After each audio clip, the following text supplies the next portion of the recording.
महाराष्ट्रामध्ये सहकाराचं बीज ज्या पुणे जिल्ह्याने रोवलं, त्या पुण्यनगरीमध्ये सहकारातून समृद्धीचा मंत्र साकार करणारे केंद्रीय गृह तथा सहकार मंत्री आदरणीय अमितभाई शाह यांचं मी आपल्या सगळ्यांच्या वतीने, महाराष्ट्राच्या वतीने मनापासून स्वागत करतो. त्यांना खूप खूप शुभेच्छा देतो.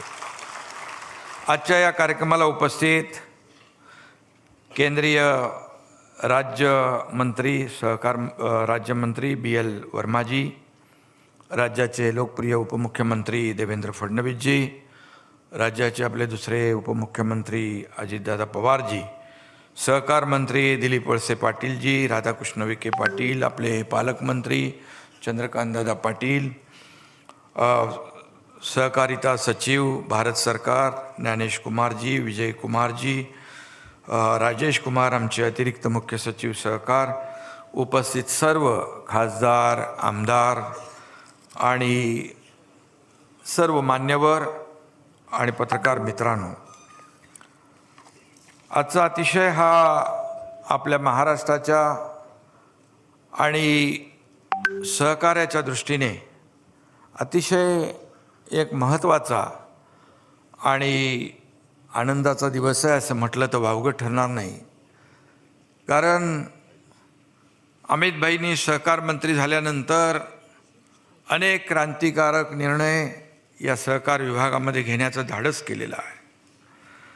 2 वर्ष पहले जब सहकारिता मंत्रालय की स्थापना हुई, तब ये मंत्रालय क्या करेगा, क्या करने जा रहा है, इसकी कोई स्पष्टता नहीं थी, स्पष्ट चित्र भी नहीं था. परंतु जैसे ही अमित भाई के पास इस विभाग की जिम्मेदारी दी गई, तब सभी को पूरा विश्वास हो गया कि केंद्र सरकार सहकारिता क्षेत्र को बहुत ही गंभीरता से देख रहा है. इसका अनुभव भी हुआ, विश्वास भी हुआ.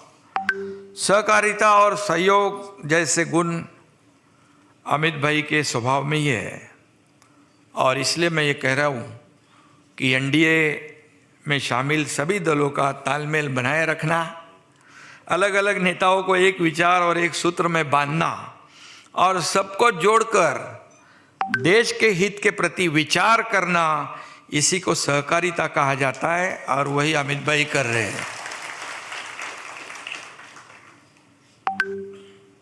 अपने इस गुण विशेष का उपयोग उन्होंने सहकारिता मंत्रालय में भी कर दिखाया है. अमित भाई ने इस मंत्रालय के माध्यम से, मैंने अभी कहा जैसे, अनेक क्रांतिकारी निर्णय लिए हैं. इसी कारण सहकारिता विभाग में नई चेतना भी जागृत हुई है. आज इस पोर्टल का उद्घाटन होने जा रहा है और वह सहकारिता क्षेत्र में एक नया माइलस्टोन होगा.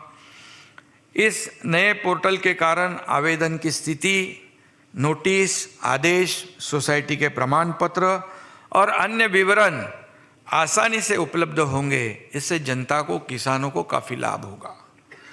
इस पहल के लिए मैं अमित भाई के सशक्त नेतृत्व में काम कर रहे पूरे सहकारिता विभाग को बधाई देता हूँ. उन सभी का हृदय से अभिनंदन भी करता हूँ. महाराष्ट्र राज्य के विकास में सहकारिता क्षेत्र का बड़ा योगदान रहा है. राज्य में विशेषतः पश्चिम महाराष्ट्र में लगभग सभी क्षेत्रों का विकास इस कोऑपरेटिव मूवमेंट के माध्यम से ही हुआ है, हम सब जानते हैं. आदरणीय हमारे विठलराव विखे पाटिल जी, हमारे राधाकृष्ण विखे पाटिल जी के दादाजी, इनका बहुत बड़ा योगदान इस सहकार क्षेत्र में रहा है, ये हम सब जानते हैं. आज राज्य में लगभग 2,20,000 सहकारिता संस्थाएं हैं, जबकि राज्य में 600 से अधिक मल्टी स्टेट बैंक और सोसाइटी कार्यरत है. कोऑपरेटिव संस्थाओं में 5,28,00,000 सदस्य है. इतनी बड़ी संख्या है. उनके बैंक डिपॉजिट 2,31,000 करोड़ से ज़्यादा और वर्किंग कैपिटल 4.5 लाख करोड़ से भी ज़्यादा है। और अभी पहले वक्ताओं में ने भी कहा है कि प्राइमरी एग्रीकल्चर क्रेडिट सोसाइटी, जिनको हम पैक्स कहते हैं, इस मूवमेंट का एक बहुत बड़ा आधार पैक्स है। देश में सबसे अधिक 21,000 पैक्स महाराष्ट्र में है। ये भी हमारे लिए बहुत गर्व की बात है। इन पैक्स को एम्पावर करने और सहकारिता क्षेत्र को नई दिशा देने का काम सबसे पहले जिन्होंने किया होगा उनका नाम है अमित भाई शाह।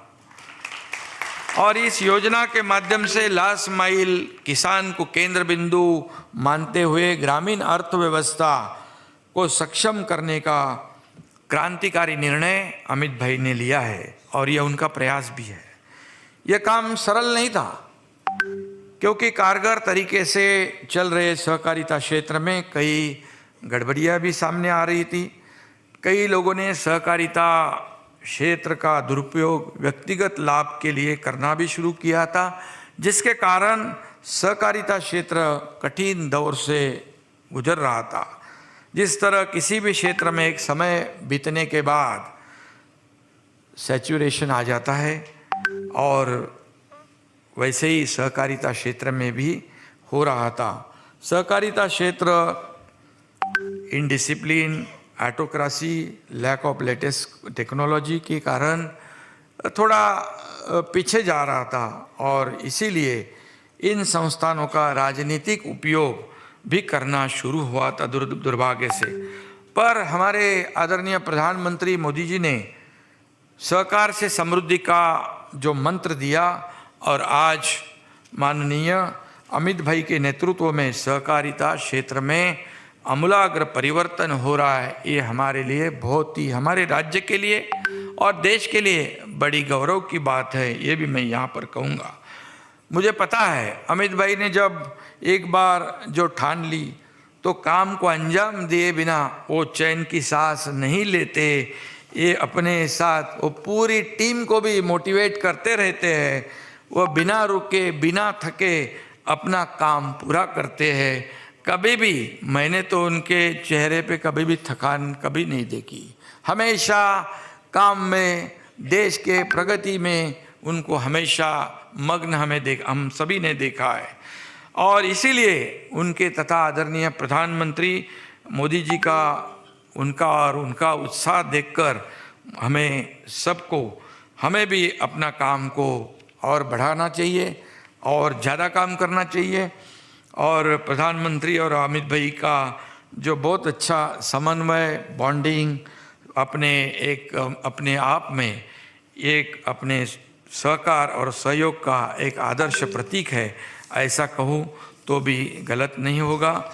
और इसीलिए मैं जब भी यहाँ पर हम सोचते हैं, जब सहकारिता मंत्रालय का नेतृत्व अमित भाई ने संभाला, तब उनके पास गृह मंत्रालय की जिम्मेदारी थी, पूरे देश की जिम्मेदारी थी, और कैसे सहकारिता जैसे ग्रामीण क्षेत्रों से संबंधित विभाग का प्रबंध कैसे होगा। लेकिन अभी देवेंद्र जी ने कहा कि उनका शुरुआती ये सहकार क्षेत्र से हुआ है, इसलिए पूरी तरह ये सहकार क्षेत्र की अनुभव उनको था।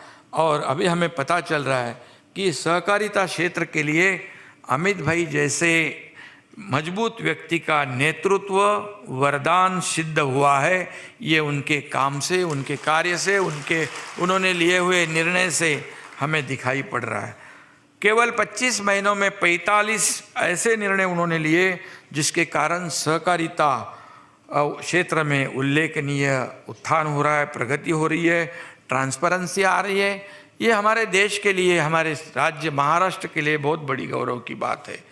अभी पहले भी अजीत दादा ने भी कहा और देवेंद्र जी ने भी कहा है कि जो महाराष्ट्र के शुगर फैक्ट्री जब तकलीफ में थी, संकट में थी, तब हम गए थे अमित भाई को मिलने, मैं भी और हमारे साथी मंत्री, और उन्होंने कहा इसकी जानकारी मुझे है, मैंने पता है ये अभी निर्णय लेना पड़ेगा, हमने सोच रखा है।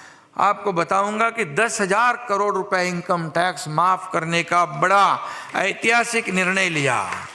और ये शुगर इंडस्ट्री जो है, ये गन्ना खेती करने वाले किसान हैं, उनको राहत देने का काम उन्होंने किया। अजीत दादा ने कहा कि 15-20 सालों से ये निर्णय नहीं हो रहा था, देखते करते हैं सोचते, ऐसा ही उनको कुछ जवाब मिल रहा था। अजीत दादा बराबर है, आपने कहा इस वक्त। और लेकिन इसके लिए भी हिम्मत होनी चाहिए होती है, धाडस पाहिजे ना आपल्याला, ह्याला धाडस पाहिजे। आणि अमितभाईने हे जे काही निर्णय घेतला वो काबिले तारीफ आहे, आणि म्हणून मी त्यांना मनापासून धन्यवाद देतो। जसं त्यांनी जिस तरह उन्होंने हिम्मत से कश्मीर से धारा 370 कलम को हटाया और देश का गौरव बढ़ाया, इसलिए भी हिम्मत चाहिए। तभी भी कितने साल सोच रहे थे लोग, अरे भाई हटाना चाहिए, जाना चाहिए, लेकिन कोई हिम्मत नहीं कर रहा था। मोदी जी के नेतृत्व में अमित भाई जी ने हिम्मत दिखाई और ऐसा स्मूथ ऑपरेशन हो गया, किसी को पता ही नहीं चला, 370 गायब। और इसलिए उन्होंने हिम्मत से शुगर इंडस्ट्री को भी नव संजीवनी दिलाई है। इस निर्णय के लिए मैं महाराष्ट्र सरकार की ओर से उनको बहुत बहुत धन्यवाद देना चाहता हूँ, बहुत बहुत आभार मानता हूँ। देश के आज 11,770 किसान उत्पादक FPO जो है कार्यरत है, और इन के माध्यम से देश के लाखों किसानों की आय में, इनकम में, उत्पन्न में वृद्धि होगी, और ये उनके लिए भी बहुत ही फायदा होगा, जिसके लिए और भी 10,000 FPO स्थापित करने का लक्ष्य भी रखा गया है। केंद्र सरकार ने उसके लिए 7,000 करोड़ का प्रावधान भी किया है। उल्लेखनीय है कि रॉ मटेरियल से लेकर प्रोडक्शन तक, प्रोसेसिंग से लेकर पैकेजिंग तक, और स्टोरेज से लेकर मार्केटिंग और एक्सपोर्ट तक सारी व्यवस्था FPO के माध्यम से की जाएगी। मुझे विश्वास है कि ये सारी प्रोसेस एक क्रांतिकारी निर्णय साबित होगा और देश को और राज्य को बड़ा लाभ होगा। मैं ये भी कहूँगा, पैक्स को मजबूत करने के लिए उनका कंप्यूटराइजेशन किया जा रहा है। राज्य की 12,000 क्रेडिट सोसाइटी को इसका लाभ मिलेगा, ये बहुत बड़ी अचीवमेंट होगी। और Maharashtra agri business network project के लिए भी केंद्र ने बहुत बड़ी राशि दी है, जिसके कारण राज्य के किसानों को देश और विदेश को बाजार में अच्छे दाम भी मिल जाएंगे।